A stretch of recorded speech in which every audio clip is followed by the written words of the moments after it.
Welcome to Living Well with MS. This show comes to you from Overcoming MS, the world's leading multiple sclerosis healthy lifestyle charity, which helps people live a full and healthy life through the Overcoming MS program. We interview a range of experts and people with multiple sclerosis. Please remember, all opinions expressed are their own. Receive monthly tips and ideas about living well with MS by signing up for our newsletter at overcomingms.org/newsletter. And now, let's meet our guest.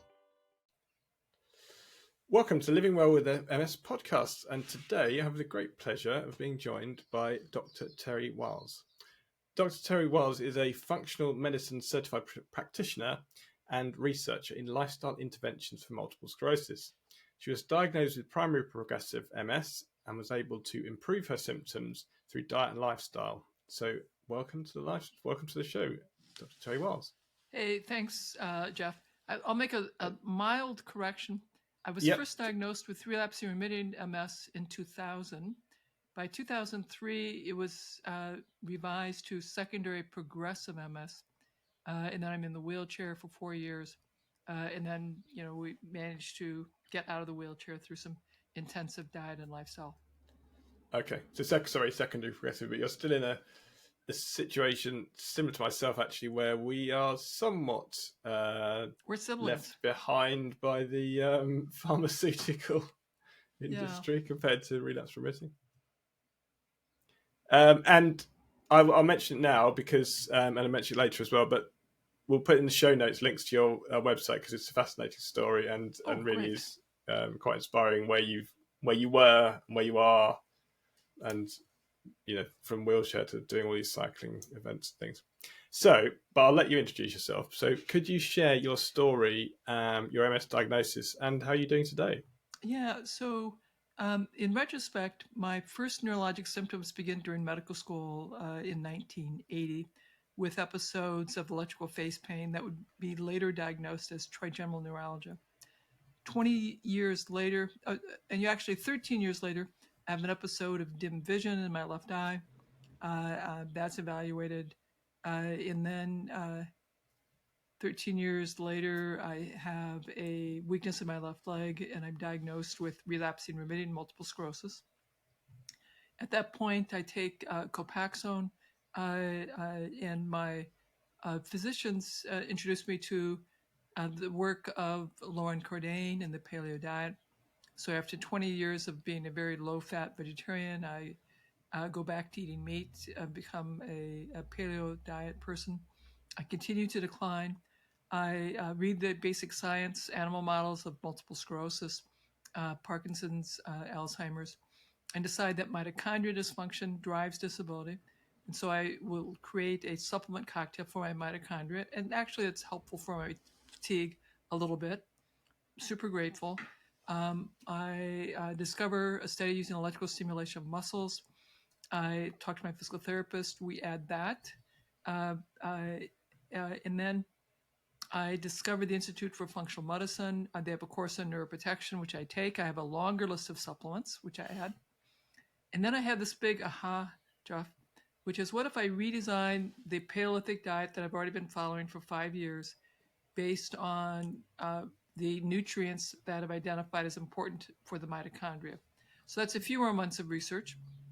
And I start this new way of eating December 26, 2007.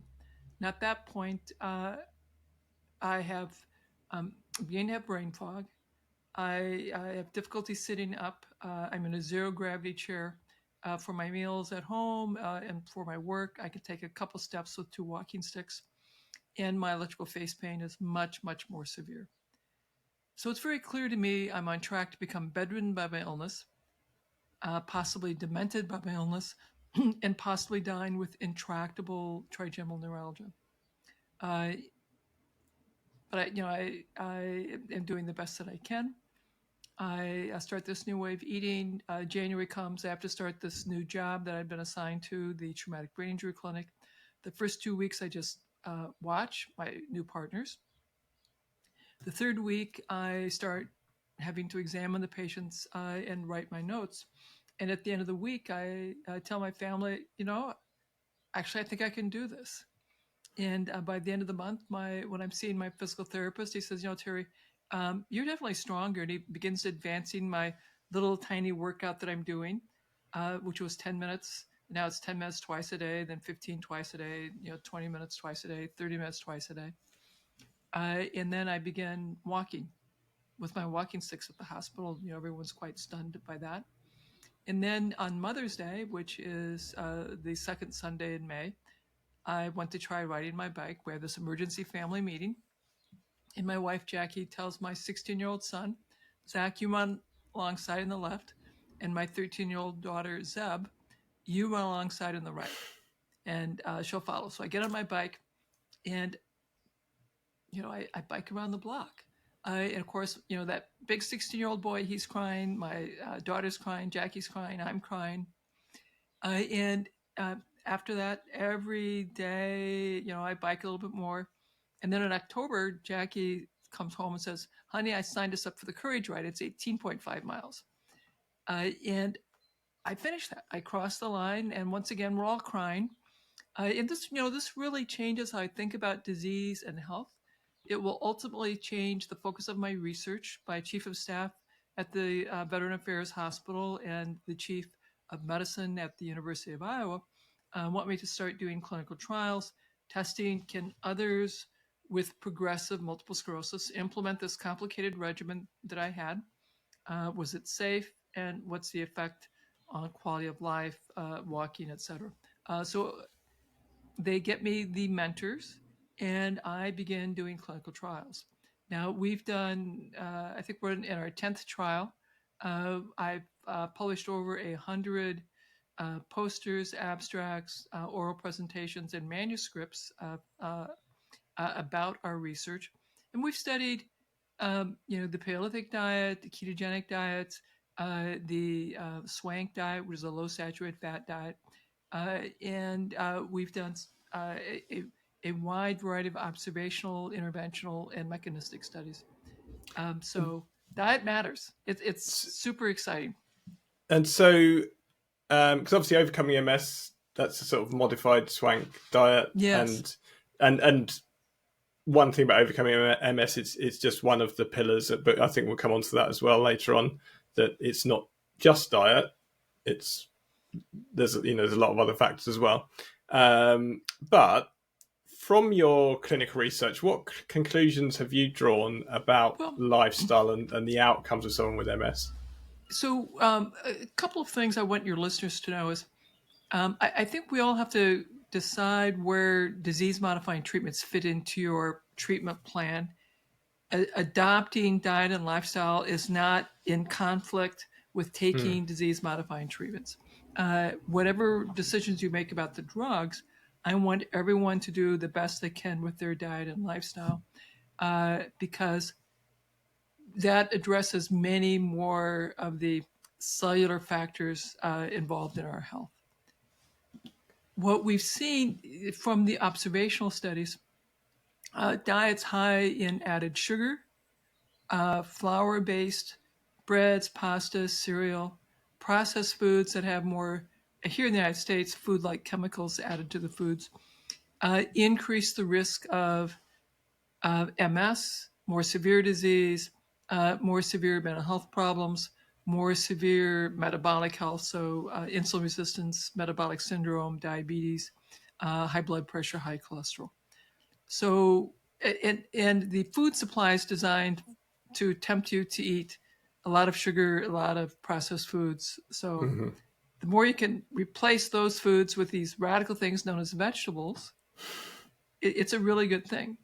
Or food, as we might call it traditionally. It's a really, really good thing. So that's a really basic first step is eating more green leafy salads, learning how to make cooked greens or green smoothies that really can be quite delicious. Having more berries, more deeply colored vegetables, red cabbage, tomatoes, peppers, beets, carrots. These are all really, really good things for you. So you could start with the ads. Then you could do the reductions, get rid of the sugar-sweetened beverages. Instead of the flour-based bread, cereals, pastas, have potatoes, have yams, have squashes, have turnips, rutabagas. All of those things would be really, really good for you. And rice is In okay? what was that? Is rice okay? You didn't Oh mention yeah, rice there. rice Yeah, is fine. yeah. You know, if you're going to have a grain, have it be whole grain, whether it's wheat berries, buckwheat, rice, quinoa. So that would be my recommendation there. And then we have, there are several authors, and we're one of them, who have done what's called a meta-analysis, where you combine other clinical trials and you use statistical means to look at the measures. And there are diet intervention studies that have had a fatigue outcome or quality of life outcome. We did that analysis in 21. And so there are 12 studies, 8 diets, if I can list them all: low saturated fat, Mediterranean, anti-inflammatory, ketogenic, Paleolithic, fasting, calorie restriction, and usual diet. And for fatigue, there were 3 diet patterns that were helpful: paleo, Mediterranean, low fat. The paleo was about 40% more effective than low fat and Mediterranean. But these 3 diets are very, very helpful. And then for improving physical quality of life or mental quality of life, then it was paleo and Mediterranean, and paleo was twice as effective. But these are all small, relatively small studies, relatively short duration. What you'd like to really have are studies that are 1 and 2 years long, to know that people can keep it up and what happens over time, and to have studies that include brain structure or MRIs as well. I think what I find really interesting is because overcoming MS has a slightly different diet to the Wahls protocol, slightly different diet to the best bet. It's like each of these are slightly different, but there's a lot of overlaps as well. And I find Absolutely. so you've mentioned like eating a whole food diet. Don't eat things that our parents would have recognised, or grandparents to maybe younger generation would have recognised as food. And absolutely. And the other thing that you haven't mentioned, actually, what are your thoughts on dairy? I think dairy is the one that comes up quite a lot. So our ancestors, for 200 million years, we've been raising our young, because we're mammals, with breast milk. And then when our offspring are weaned, they don't get milk again. Only in the last 8 to 10,000 years, some of our cultures have had dairy in the food supply. We know that and so it's a very recent food. It has a lot of growth factors. So it's really great for growing infants, growing children. When your bone plates fuse, those growth factors can help you grow horizontally, that is, make us fat, or they can help us develop dysplasia and higher rates of cancer, precancer, colon polyps, etc. That's one of the reasons why I'm not too keen on dairy. I'd rather get my calcium from a lot of leafy greens, which actually turns out to be a good source of calcium and magnesium. Yeah, the things I've learned I've found really interesting, and that similar experts have said to me. What one was about dairy, about that no animal on Earth has evolved to have breast milk as an adult. As an adult, absolutely. And that's certainly not from another species. For another species, that's even weirder. And then don't even go around the cheese route, because then it's gone bad. Right. So, so biologically, if we just look at our evolutionary history, it doesn't, to me, make sense. That's not a requirement, because osteoporosis is so prevalent here in the U.S. We keep increasing the amount of calcium you're supposed to eat, and so people take calcium supplements, which, by the way, seem to increase the risk for stroke, heart disease, and calcification of your heart valves and your blood vessels. The problem is we aren't doing enough strength training, enough impact training, don't have enough vitamin D. That's the bigger problem for osteoporosis. And our evolutionary history, we're eating tons of green leafy plants for millions of years, and when we separate from primates, we're still eating tons of green leafy plants. And that turns out to be a very important nutrient for your retina, for your lens, and for your brain cells. All of those carotenoids in those green leafy plants. And so you've mentioned about studies. So are there studies, are there any current or upcoming studies that people could get involved in if they're interested? Well, so if you go to terrywahls.com/trials, I want all of the listeners to please sign up to be part of our patient database. We are, that including the international folks, we will be doing some very interesting survey-based nutritional studies where people can answer some questions about quality of life, fatigue, and the foods that they're eating. That it'll be a fairly short survey. So my junior faculty, Dr. Titcomb, he and I are talking about study design, and I'm very hopeful we'll have that together within the next several months. So again, everybody sign up to be on the registry so you can get notified about that super interesting study. We have some virtual studies for fibromyalgia patient long COVID. Those studies are limited to being here in the United States. But the patient registry, we do a number of survey-based studies periodically throughout the year.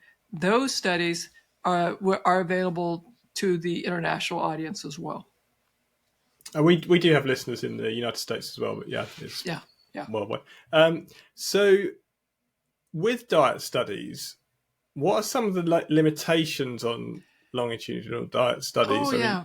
Well, because they won't say, my neurologist won't say that there's any so there are a couple of ways of doing diet studies. One is simply an observational study where I ask what you're eating and then some patient-reported outcomes, and I keep checking in with you over time. And so I might follow you for 1 year or 2 years or 5 years. Those are super interesting. Those kinds of studies will give you associations, but they don't tell you causation. So it's to generate an idea or a hypothesis that I can then test with a prospective study. Mm-hmm. And then, so if I'm going to do a prospective study, where now I'm going to do some kind of intervention, say with a supplement or with a food or a diet pattern, then typically we have randomized. You can either do parallel, comparing two interventions like we did with the Swank and the Wahls diet, or a randomized controlled where one set gets the intervention and another set gets a control diet, such as the government guidelines diets or their usual diet, and you follow them over a defined period. So the study that I'm doing right now is comparing a ketogenic diet, the modified paleo diet, and usual diet. We follow people over 2 years, and it includes MRI structures, patient-reported outcomes, and clinical outcomes. We will have our last study visit in July of 2026, and we'll be cleaning the data, analyzing it, and then presenting it in scientific meetings in 2027. And by the way, Jeff, it's really quite extraordinary. So we enrolled 162 people. The primary outcome was changes at 6 months, and we lost just 4 people. So we have a 97.5% retention rate. That's really quite extraordinary.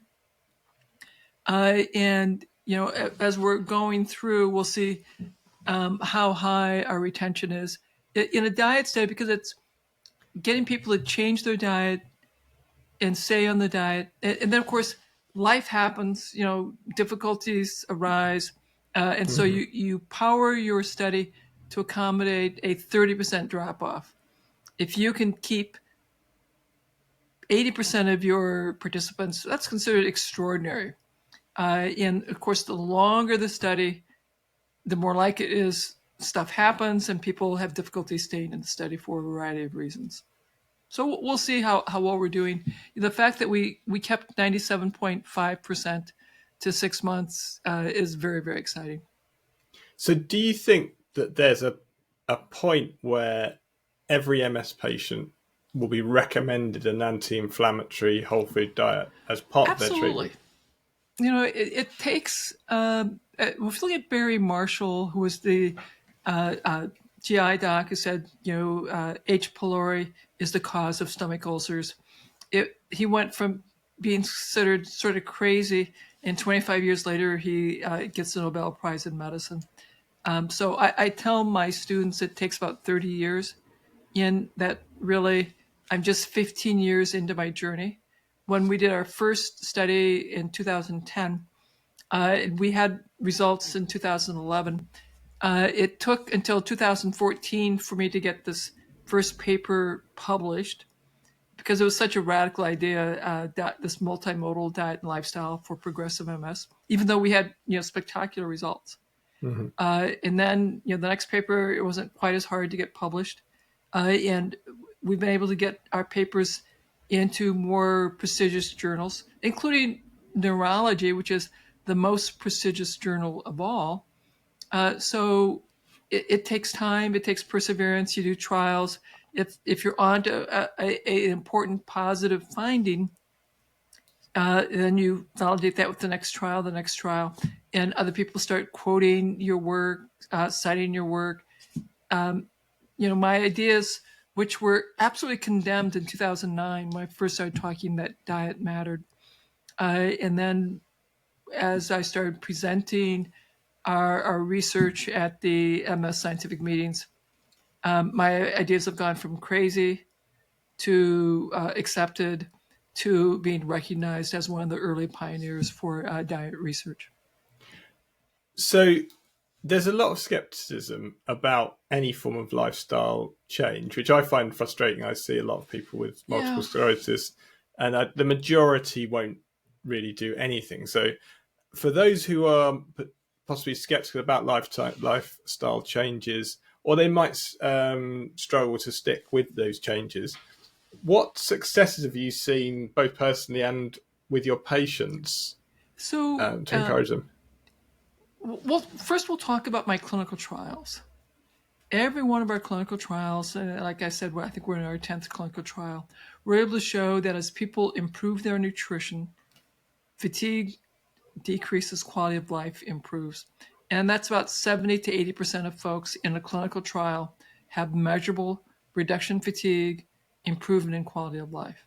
And that's true whether they're following a ketogenic diet, a low-fat diet, or a paleo diet. And is that because we just have a more nutritionally sound diet? There's less junk in the diet. Absolutely, that is a big part of it. When in my clinical practice and in my tribes that I follow, where I can use targeted supplements, meditation, exercise, we talk about sleep. We may include electrical stimulation of muscles, and it's a longer follow-up. We have some really wonderful stories, Jeff. I'm thinking of Josie, who was in her 50s, was even more disabled than I was. She was wheelchair bedbound. She was struggling to transfer independently from her wheelchair to the toilet, from her wheelchair back and forth to bed. She could stand maybe 10, 15 seconds. Really, very severely disabled. Mm-hmm. She signed up to attend every free webinar that I did, took every little online course where she could have to be part of the Q&A. And then, it was very exciting. She was so excited to report I could stand for 60 seconds. I could stand for a minute. I started walking with a walker. I took just a few steps. I took 10 steps. I walked 100 yards. I'm walking with walking sticks now instead of my walker. I'm walking without walking sticks. And now my new goal is I want to walk on the beach with my doggie. So that's a 3-year journey for her. And she is a huge cheerleader of stay with it. It takes time. We've had other folks. I think it's interesting. The people who I see who are the most successful were an athlete at some point in their life. It might have been in high school or in elementary school. They sort of had the idea about training, about a long-term goal, in that there's life has sort of ups and downs, and they just stay with it. If you have an integrative health practitioner who can help, do a little bit of testing, give you more specific recommendations, yes, that is helpful. But even, Josie, she was in a system where she couldn't get access to any of that, but she could get access to community support, some Q&A, and she hung in there. And she has a very impressive return. And we've seen other folks who are wheelchair dependent over a period of a couple of years get out of the wheelchair, get walking. One woman, her big goal was she wanted to walk her son down the aisle at his wedding, and she was able to do that, and she was able to do the mother-son dance. So for the listeners, absolutely, it is possible. It may take time, but absolutely, it is possible to have major improvement in your function. So I think we've touched on a lot of the core pillars of overcoming MS. So there's diet, there's exercise, stress reduction. We tend to say mindfulness, but from stress reduction, the drug side of it, is certainly a part of it as well. But one of the other ones, actually, is now one of the pillars of MS, of overcoming MS. Sorry, is family health, because we know that our children will have an increased risk of getting MS. My father had MS, and it's so particularly my children really do. I think they really see it because they're like, right, grandfather, father, and so there's definitely, it's not by any means that it's going to happen, and I know that they do have an increased risk, but it's not a likelihood.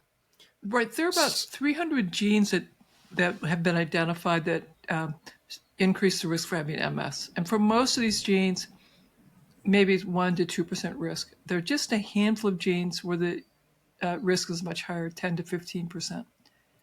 Always, we know that the quality of your nutrition, physical activity, vitamin D levels, stress, sleep, have a very large and important role. I hear from many people in the community like, that diet's too hard. I'm not going to deprive my children of all those treats, of the candy, cakes, and yummy stuff. And unfortunately, the research continues to grow that the more sugar we feed our children, the worse their future health. The more white flour we feed our children early, the worse their future health. The more vegetables we feed them, the better their health will be. The more sauerkraut and kimchi we teach them to enjoy, fermented pickles we teach them to enjoy, the better their health. And then, if you're into yogurt, kefirs, cheeses, that's better than liquid milk. And you can make your decision what you're going to do about dairy. But, sauerkraut, kimchi, and vegetables, we all agree those are really good things. So you can reduce the risk for your children, absolutely, by bringing them up with a better diet and lifestyle as well. And teaching them, to have a family meditation in the evening, having a family gratitude practice before your meals. I think that's a lovely tradition. We started that during the pandemic. What was one tiny thing we could be grateful for that day? Yeah, and they're not. These things are not bad things, are they? Either it's you end up. Yes, it is more. It takes more time to cook food from scratch, but people say to me, "But your food's delicious." It's like, well, yeah, because it's made from fresh fruit and vegetables, and that's why. And you can learn how. My spouse works full time. I'm working, so I cook everything from scratch.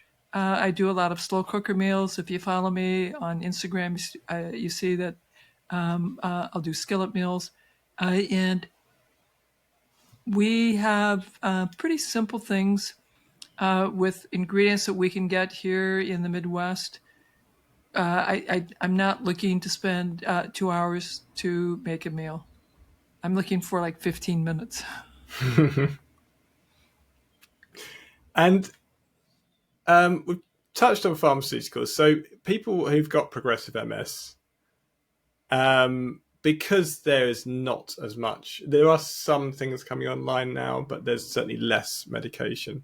So what would be your message to those people who are diagnosed with primary or secondary progressive MS in relation to lifestyle? If we have relapsing remitting MS, our immune cells are active. You get a new lesion, new relapse, things quiet down. Between age 45 and 55, your immune cells get old, sort of decrepit. You quit having new lesions, new relapses. Instead, there's this relentless decline. And it's probably tied into the mitochondrial aging and decline.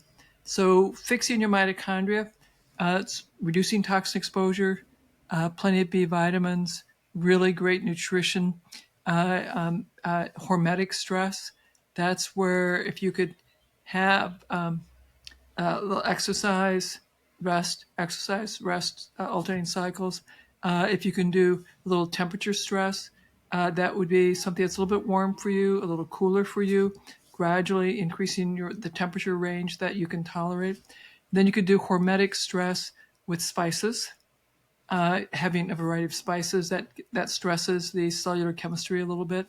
You could do hormetic stress by intermittent fasting, having 1 or 2 days a week where you have fewer calories, or having time restricted eating where there's a smaller area of eating window, or some people will do 3 to 5 days of what's called intermittent calorie restriction, where I have a reduced calories, 500, 800 calories for 3 to 5 days, then go back to my usual diet. So there are many ways to give your little mitochondria a little workout. And we call that hormetic stress. And so those are very helpful strategies. It will also help you youthen, help you have healthier aging, better longevity. Yeah, I think that actually a lot of other guests have said similar things. We had Michael Grieger, I don't know, he's a dietitian. He's got the How Not to Die, but it's not to do with MS. It's just general health. But one of the things he said was about 30 different. He said everyone talks about 5 fruit and veg, but he talks about 30. And he said, but I'm counting herbs and spices. So if you have a goal of 200 different plant species in a year, and you get to include the herbs and spices, it makes it way easier to get to 200 different plant species in a year. Yeah, I think it would be hard Jeff, otherwise. before I forget this, I was supposed to tell you that Dr. Titcomb and I are going to reach out to you to see if when we do that survey about diet and nutrition, that you'll send the announcement out to your tribe as well. Because we'd really like to have your OMS people represented in that study. Yep, absolutely. Reach out. And just as a last question, so you're also hosting the Dr. Talks Multiple Sclerosis and Autoimmune Summit, which I think I've got right. Yes. In April and May. So tell us about it and how can people get involved in that? I will have interviewed 50 different people talking about the diet, self-care practices that can be very helpful. I'll also talk to some people about some new interesting technologies that may help support better mitochondria. It is free. It is online. If you are on my email list, and for that, you can go to terrywahls.com. We'll send out an announcement, and the announcement for it will go on about April 15th because it starts April 29th. It's 5 days. It's free. It's online. You get access to the interviews for that day. And I have a little summary of what each interview is about, so you can pick the ones that sound the most interesting to you. It's lots of fun. I always learn a lot as I talk to people in terms of what are the things that they're doing, how that applies to people with MS or a systemic autoimmune disease that has neurologic or psychiatric symptoms. Okay, that's been very interesting. Is there any final point that you'd have? Well, I want people to be hopeful. There is so much that you can do that is under your control. And for some people, we're ready to make a big wholesale change. But for most of us, it's a small little next step. And if the small next step is you're going to learn how to make green smoothies, that's a great step. If the small first step is I'm going to take the moment to have a gratitude statement before my meals, that's a great first step.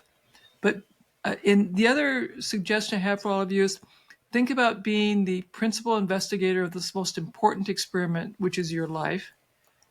So have an idea about some intervention that I'm going to try that I think will be helpful.